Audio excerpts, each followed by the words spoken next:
দেশে জ্বালানি তেল আমদানির নিয়মে বড় পরিবর্তনের উদ্যোগ নেওয়া হয়েছে। আর সেই পরিবর্তনের সবচেয়ে বড় সুবিধাভোগী কি হতে যাচ্ছে বসুন্ধরা গ্রুপের মতো আলোচিত সমালোচিত একটি বেসরকারি প্রতিষ্ঠান। মাত্র ৩ কার্যদিবসের মধ্যে নতুন নীতিমালার খসড়া তৈরির নির্দেশ দিয়েছে জ্বালানি বিভাগ। এই উদ্যোগকে ঘিরে উঠেছে বিতর্ক।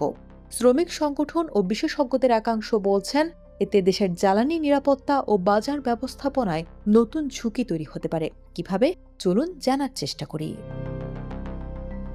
দেশে বর্তমানে পরিশোধিত জ্বালানি তেল আমদানির একক দায়িত্ব বাংলাদেশ পেট্রোলিয়াম কর্পোরেশন বা বিপিসির।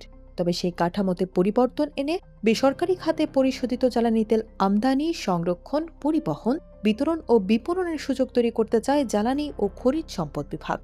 এজন্য ৬ই আগস্ট জারি করা এক চিঠিতে বিপিসিকে মাত্র ৩ কার্যদিবসের মধ্যে অর্থাৎ ১০ই আগস্টের মধ্যে নতুন নীতিমালার খসড়া জমা দিতে বলা হয়েছে। প্রতিবেদন অনুযায়ী গত ২৪শে মে বসুন্ধরা গ্রুপের চেয়ারম্যান সায়েম সোবহান আনভির নিজস্ব ব্যবস্থাপনায় পরিশোধিত জ্বালানি তেল আমদানি, বিক্রি ও বিপণনের অনুমতি চেয়ে আবেদন করেন। পরে ১৪ই জুলাই সেই আবেদন পর্যালোচনায় বিপিসি ১১ সদস্যের একটি কমিটি গঠন করে। এখন নতুন নীতিমালার উদ্যোগে সেই প্রক্রিয়া আরও দ্রুত এগোচ্ছে বলে মনে করছেন সংশ্লিষ্টরা। কিন্তু প্রশ্ন হচ্ছে, এই পরিবর্তনের প্রভাব কি হতে পারে?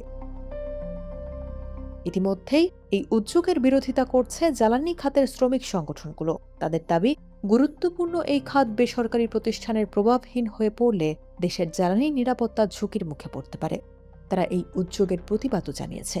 অন্যদিকে প্রতিবেদনে বলা হয়েছে, Bashundhara oil and gas company বছরে ১৫ থেকে ২০ lakh ton diesel, ২ lakh ton octane, ১.৫ লাখ টন পেট্রোল এবং ৮ থেকে ১০ লাখ টন ফার্নেস অয়েল আমদানির অনুমতি চেয়েছে। এ বিষয়ে কনজুমার্স অ্যাসোসিয়েশন অব বাংলাদেশের জ্বালানি উপদেষ্টা অধ্যাপক এম শামসুল আলম জাতীয় অর্থনীতিকে বলেন, রাষ্ট্র পরিচালিত ব্যবস্থায় অর্জিত মুনাফা ও রাজস্ব রাষ্ট্রের কোষাগারে যায়, কিন্তু খাতটি বেসরকারি নিয়ন্ত্রণে গেলে সেই মুনাফা বেসরকারি মালিকানায় চলে যাবে এবং পরিচালন ব্যয়ও বাড়তে পারে।